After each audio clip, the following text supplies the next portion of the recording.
ಎಲ್ಲರಿಗೂ ನನ್ನ ಬಂಧು ಬಾಂಧವರಿಗೆ ನಮಸ್ಕಾರಗಳು. ಈವ್ನಿಂಗ್ ಸಂಜೆಯ ಸಮಯ, ಟೈಮ್ 4:15 ಕುರಿ ಕಾಯ್ತಾ ಇದ್ದೀನಿ. ಬೆಳಗಿಂದ ಇವತ್ತು I am so tired today because ಮೇವಿರಲಿಲ್ಲ, ಬಿಸಿಲು, ಮೇವೆಲ್ಲ ಒಣಗೋಗೈತೆ, ಮಳೆ ಇಲ್ಲ. ಕುರಿಗೆ ಮೇವಿಗೋಸ್ಕರ ಈ ಬೆಳೆನ ಬೆಳ್ಕೊತೀವಿ. ರಾಗಿ ಮಿಶ್ರ ಬೆಳೆಯಾಗಿ ರಾಗಿ ಮತ್ತು ಸಣ್ಣನ ಮೊಗ್ಗು ಕಾಳು ಮಿಶ್ರ ಕಾಳೆಲ್ಲನೂ ಬೇರಿಸಿ ಬೆಳ್ಕೊತಿದ್ವಿ. ಆ ಕಡೆ ಸೈಡ್ ಇರೋದು ಬರೀ ರಾಗಿ ಹಾಕಿದ್ವಿ. ಹೆವಿ ಮಳೆ ಬಂತು.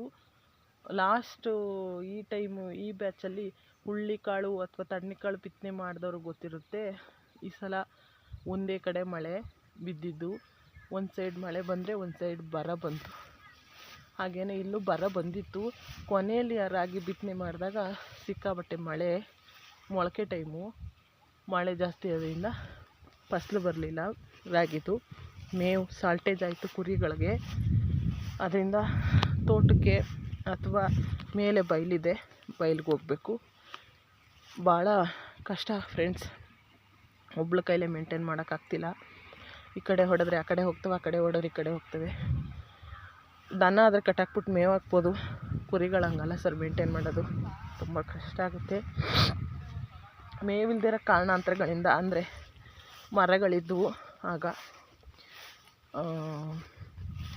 ತರಾವರಿ ಮರಗಳಿದ್ವು, ಬೇವಿನ ಸೊಪ್ಪು, ತುರ್ಬೇವು ಸೊಪ್ಪು, ಆಡುಗಳು ತಿನ್ನೋ ಆಲದ ಮರ ಸೊಪ್ಪು, ಆ ಥರ ಮರಗಳಿದ್ವು.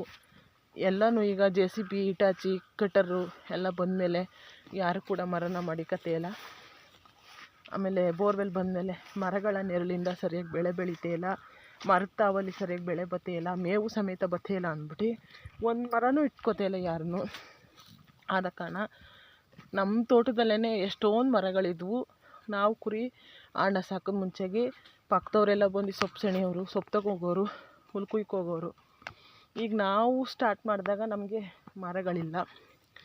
ನಮಗೆ ಗೊತ್ತಿಲ್ಲ, ನಮಗೆ ಆಡು ಕುರಿ ಸಾಕ್ತೀವಿ ಪ್ಲಾನ್ ಇದೆ ಅಂತ ಗೊತ್ತಿರಲಿಲ್ಲ.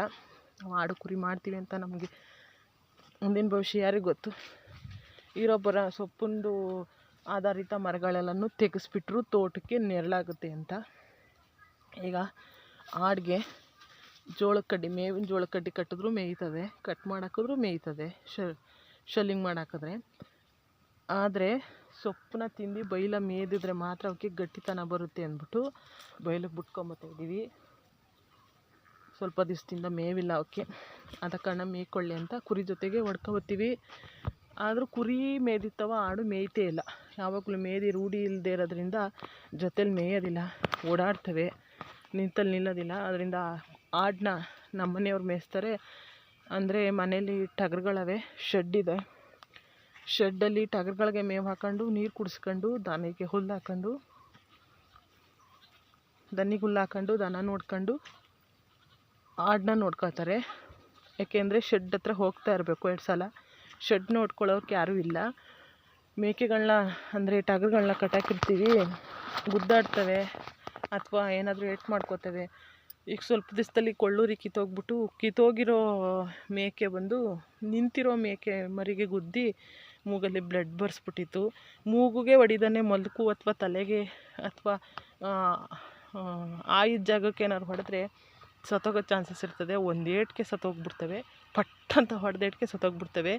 ಅದ ಕಾರಣ ಹೋಗಿ ನೋಡ್ಕೋಬೇಕು. ಅಕ್ಕಪಕ್ಕದಲ್ಲಿ ನಮ್ಮ ಮನೆ ಹತ್ರ ಯಾರಾದರೂ ಇದ್ದರೆ ಹೆಲ್ಪ್ ಮಾಡ್ತಾರೆ, ನೋಡ್ಕೋತಾರೆ, ಕಟ್ಟಾಕ್ತಾರೆ, ಏನಾರು ಆಗಿದ್ರೆ ಇನ್ಫಾರ್ಮ್ ಮಾಡ್ತಾರೆ. ಅವರು ಯಾರೂ ಇಲ್ಲ ಅಂದರೆ ನಮಗೆ ತುಂಬ ಕಷ್ಟ ಆಯ್ತದೆ. ಅದರಿಂದ ನಾವೇ ಹೋಗಿ ನೋಡ್ಕೋತೀವಿ. ಯಾರೂ ಇಲ್ಲದೇ ಇರೋ ಕಾರಣ ಅಂದರೆ ನಮಗೆ ಸಪೋರ್ಟಿವ್ ಸಿಸ್ಟಮ್ ಯಾರೂ ಇಲ್ಲ. ನಾವೇ ಕುರಿ ಕಾಯಬೇಕು, ನಾವೇ ದನ ಕಾಯಬೇಕು, ನಾವೇ ಆಡನ್ನ ಕಾಯಬೇಕು.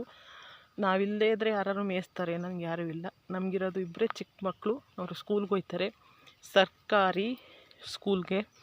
ಒಬ್ಬ 4th ಸ್ಟ್ಯಾಂಡರ್ಡು, ಒಬ್ಬಳು 1st ಸ್ಟ್ಯಾಂಡರ್ಡು. Brilliant students. ನಾನು ಹೆಮ್ಮೆಗೆ ಕೊಚ್ಕತೆ ಇಲ್ಲ, ನನ್ನ ಮಕ್ಕಳು ಚೆನ್ನಾಗೇ ಓದ್ತಾರೆ, ಏನು ಹೇಳ್ಕೊಟ್ರು ಕಲ್ತ್ಕೋತಾರೆ. ಕಾನ್ವೆಂಟ್ಗೆ ಹೋಗೋ ಮಕ್ಳಿಗಿನ್ನ ಚೆನ್ನಾಗೇ ಓದಿಸ್ತಾ ಇದ್ದೀನಿ friends. I will teach them. ನನಗೆ ಗೊತ್ತಿರೋ ಅಷ್ಟನ್ನ ನನ್ನ ಮಕ್ಕಳಿಗೆ ಹೇಳ್ಕೊಡೋ ಕೆಪಬಿಲಿಟಿ ನನಗಿದೆ, ಯೋಗ್ಯತೆ ಇದೆ, ಅರ್ಹತೆ ಇದೆ ಸದ್ಯದ ಮಟ್ಟಿಗೆ. ಅವರು ಇನ್ನೂ ಹೈಸ್ಕೂಲ್ ಲೆವೆಲ್ಗೆ ಹೋಗೋ ಗಂಟ ಹೇಳ್ಕೊಡೋ ಕೆಪಾಸಿಟಿ ನನಗಿದೆ, ಹೇಳ್ಕೊಡ್ತೀನಿ ಮನೇಲಿ ಕೂತ್ಕೊಂಡು. ಆದ ಕಾರಣ ನಾನು ಗೌರ್ಮೆಂಟ್ ಸ್ಕೂಲ್ಗೆ ಹಾಕಿದ್ದೀನಿ. ಗೌರ್ಮೆಂಟ್ ಸ್ಕೂಲಲ್ಲಿ ಸರಿಯಾಗಿ ಪಾಠ ಮಾಡಲ್ಲ, ಸರಿಯಾಗಿ ನೋಡ್ಕೊಳ್ಳಲ್ಲ, ನೀಟಿಲ್ಲ ಅಂತ ಕೆಲವರು ಕಾನ್ವೆಂಟ್ಗಳಿಗೆ ಹಾಕ್ತಾರೆ. ಕಾನ್ವೆಂಟಲ್ಲಿ ಏನು ದಬಾಕಲ್ಲ ಫ್ರೆಂಡ್ಸ್. ಕಾನ್ವೆಂಟ್ಗೆ ಹೋಗೋ ಮಕ್ಕಳನ್ನ ಕೇಳಿ ನೋಡಿ, ಕೆಲವು ಇಲ್ಲ ಮಾಡ್ತಾರೆ, ಕೆಲವು ಮಕ್ಕಳನ್ನ ಮಾತಾಡ್ಸಿ ನೋಡಿ ABCD ಗೊತ್ತಿಲ್ಲ ಫ್ರೆಂಡ್ಸ್. ಅದಕ್ಕೆ ಹೋಲ್ಸ್ಕೊಂಡ್ರೆ ನಮ್ಮ ಗೌರ್ಮೆಂಟ್ ಶಾಲೆನೇ ಬೆಸ್ಟು. ನಾವೆಲ್ಲ ಓದಿದ್ದೆ ಗೌರ್ಮೆಂಟ್ ಸ್ಕೂಲ್, ಗೌರ್ಮೆಂಟ್ ಕಾಲೇಜಲ್ಲೇ, ಫ್ರೀ ಸೀಟ್.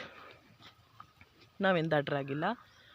ನಾವು ಗೌರ್ಮೆಂಟ್ ಜಾಬ್ ತಗೊಳಕ್ಕಾಗಿಲ್ಲ ಅಂದ್ರೂ ನಮ್ಮದೇ ಓನ್ ಉದ್ಯೋಗ ಮಾಡ್ಕೊಂಡು ನಮ್ಮನ್ನು ನಾವು ದುಡ್ಕೊತಾ ಇದ್ದೀವಿ. ನಮಗೆ ಹೆಮ್ಮೆ ಇದೆ, ನಮಗೆ ನಾಚಿಕೆ ಇಲ್ಲ.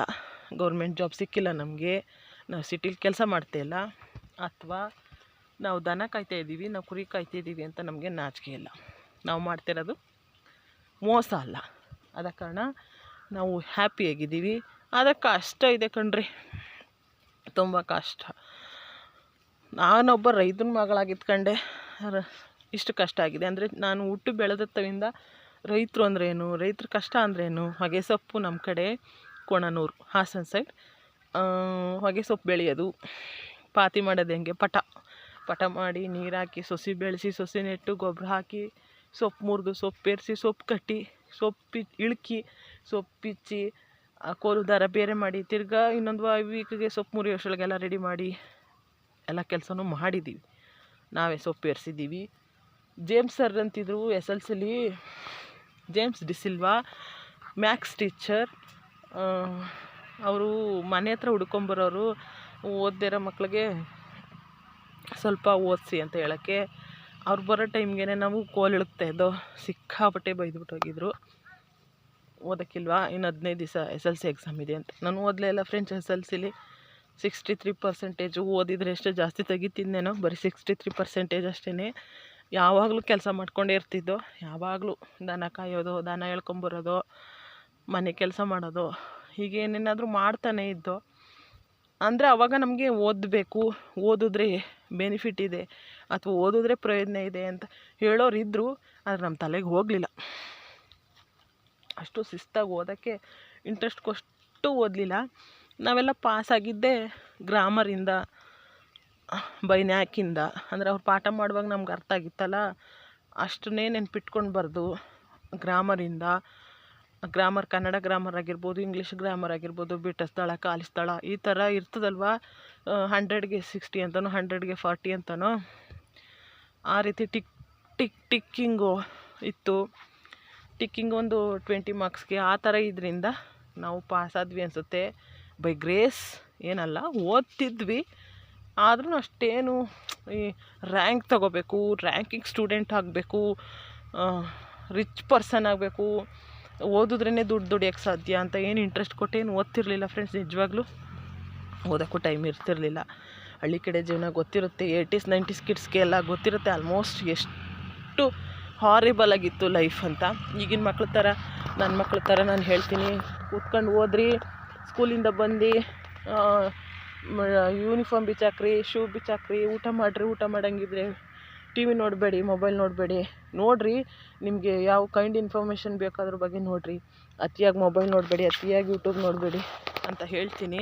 ಮತ್ತು TV ನೋಡಬೇಡಿ, ಸೀರಿಯಲ್ಸ್ ಅಡಿಕ್ಟ್ ಆಗಬೇಡಿ ಅಂತ. ನಾನು ಯಾವ ಸೀರಿಯಲ್ಸ್ ಅಡಿಕ್ಟ್ ಮಾಡಿಲ್ಲ, ನೋಡ್ತಾರೆ ಯಾವಾಗಲಾದರೂ ಪುರ್ಸೊತ್ತಾದಾಗ ಬೇಜಾರು ಕಳೆಯೋಕ್ಕೆ ಬಿಡ್ತೀನಿ ಅಷ್ಟೇ. ಬಿಟ್ಟರೆ ನಾವೆಲ್ಲ ಫುಲ್ ಅಡಿಕ್ಟೆಡ್ಡು. ಕಾದಂಬರಿ ಆಗ್ಲಿಂದ ನೋಡ್ಕೊಬಂದಿದ್ದೀವಿ. ಯಾವ ಧಾರಾವಾಹಿನ, ಯಾವ ಎಪಿಸೋಡ್ನ, ಯಾವ ಎಕ್ಸಾಮ್ ಇದೆ ಅಂದ್ರೂ ಬಿಟ್ಟಿಲ್ಲ. ಫುಲ್ ಅಡಿಕ್ಟೆಡು, ಯಾವುದು ನೆನಪಿಲ್ಲ ರೀ. ಫುಲ್ ವೇಸ್ಟ್ ನೋಡಿದೆಲ್ಲ ವೇಸ್ಟು. ಅದು ಯಾವುದಕ್ಕೂ ಪ್ರಯೋಜನ ಇಲ್ಲ.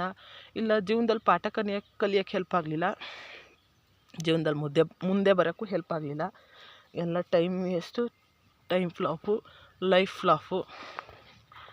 ನಾನ್ಸೆನ್ಸ್ ಥಿಂಗ್ಸ್ ಎಲ್ಲ ಬಿಟ್ಟು ಪೇರೆಂಟ್ಸ್ ಎಜುಕೇಟೆಡ್ ಆಗಿದ್ದು ನಮ್ಮ ಲೈಫ್ನ ಟರ್ನ್ ಓವರ್ ಮಾಡಿದರೆ ನಾವು ಎಲ್ಲೋ ಅಪ್ಗ್ರೇಡ್ ಆಗಿರ್ತಿದ್ವೇನೋ. ಅವರು ಅನಕ್ಷರಸ್ಥರು, ಅವರು ತಿಳಿದಂಗೆ ನಮ್ಮನ್ನು ಬೆಳೆಸಿದ್ರು, ನಾವು ಅಪ್ಗ್ರೇಡ್ ಆಗಲಿಲ್ಲ. ಈಗಲಾದರೂ ಬದಲಾಗಬೇಕಲ್ವ, ಜನಗಳು ಬದಲಾಗ್ತಿರೋದ್ರಿಂದ ಅದರಿಂದ ನಾನೇನು ಫುಲ್ ಬದಲಾಗಿಲ್ಲ, ಹಳ್ಳಿ ಲೈಫಲ್ಲೇ ಇದ್ದೀನಿ. ರೈತರ ಮಗಳಾಗ್ಬಿಟ್ಟು ರೈತರನ್ನೇ ಮದುವೆ ಆಗಿದ್ದೀನಿ. ನನಗೇನು ಅಭ್ಯಂತರ ಇಲ್ಲ. ಕೆಲಸ ಮಾಡವ, ದುಡಿಯವ, ಶ್ರಮ ಪಡುವ, ಅನ್ನ ತಿನ್ನುವ, ನಮಗೊಂದು ಹೆಮ್ಮೆ ಇರುತ್ತೆ, ನಮಗೊಂದು ಗರ್ವ ಇರುತ್ತೆ. ಅಂದರೆ ಏನು ಅಂದರೆ, ಕೆಲವ್ರು ಜನ ಇದ್ದಾರೆ ಹೇಳ್ತಾರಲ್ಲ, 3 ಜನ ಊರಲ್ಲಿ 4 ಜನ ಆಡ್ಕೊಳ್ಳೋರು ಇರ್ತಾರೆ ಅಂತ. ಆ 4 ಜನಕ್ಕೋಸ್ಕರ ತಲೆ ಕೆಡಿಸ್ಕೊಬೇಡಿ. ಅವ್ರು ಯಾರು ಬಂದು ನಿಮ್ಗೆ ಇಟ್ಟಾಕಲ್ಲ, ಅವ್ರು ಯಾರು ಬಂದು ನಿಮ್ಮ ಕಷ್ಟದಲ್ಲಿದ್ದಾಗ ಕೈ ಹಿಡಿಯಲ್ಲ, ಅವ್ರು ಯಾರು ಬಂದು ನಿಮ್ಮ ಕಷ್ಟದಲ್ಲಿದ್ದಾಗ ದುಡ್ಡು ಕೊಡೋಲ್ಲ. ಯಾವುದೋ 4 ಜನಕ್ಕೋಸ್ಕರ ಯಾವ ಕೆಲಸನೂ ಕೀಳಾಗಿ ನೋಡಬೇಡಿ. ಯಾವ ಕೆಲಸನೂ ಕೀಳು ಅಂತ ತಿಳ್ಕೊಬೇಡಿ. ನಮಗೆ ನಿಯತ್ತಾಗಿ ದುಡಿತಿದ್ದೀವಿ, ನಿಯತ್ತಾಗಿ ಸಂಭಾವನೆ ಬರ್ತಿದೆ ಅಂದರೆ ಅದಕ್ಕಿಂತ ಸರ್ವಶ್ರೇಷ್ಠವಾದ ಕೆಲಸ ಯಾವುದೂ ಇಲ್ಲ. ನಾವು ಹೆಮ್ಮೆ ಪಟ್ಟೋಣ. ನಾವು ನಿಯತ್ತಾಗಿದ್ದೀವಿ ಅಂತ, ನಿಯತ್ತಾಗಿ ದುಡಿತೀವಿ, ನಿಯತ್ತಾಗಿ ತಿಂತೀವಿ ಅಂತ ಯಾರಿಗೋಸ್ಕರನೂ ಹಂಚ್ಕೋಬೇಡ್ದು, ಯಾವ 4 ಜನಕ್ಕೋಸ್ಕರನೂ ಹೆದರ್ಕೋಬೇಡ್ದು ಅನ್ನೋ ಜೈಮನ ನಂದು. ನಾನು ಹಾಗೇ ಇದ್ದೀನಿ, ಹಾಗೆ ಇರ್ತೀನಿ. Thank you friends.